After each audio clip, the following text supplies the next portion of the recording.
Pabango to, guys, pabango. Oh, ganyan pala yun, oh.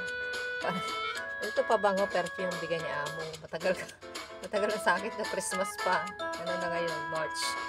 Ngayon ko lang binuksan kasi nga, busy ako. Tapos, ang hirap buksan pag walang yung gunting. Ang bango.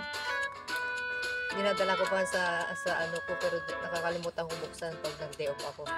Ito pala yung sinasabi niya na ano, yung solid na igaganon mo lang siya, hindi siya liquid, hindi mo siya i-spray.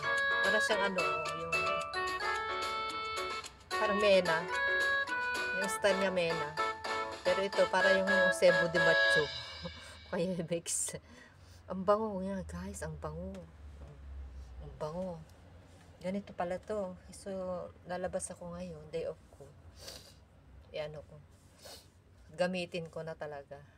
May pabango naman ako dito, galing Saudi ito. Lagi nawawala kasi ang liit. Yan. Inilalagay ko na dyan sa nakikita ko. Pinagkakalat ko na para makita ko agad. Pabango din to, guys. Sa Saudi. Mga original mga ito. So, salamat. Gagamit tayo ng mga mababangong bigay nila ang mga amo. So, ito. Lalabas tayo. Kaya magamit ko na. Ang bango, guys. Nagustuhan ko talaga.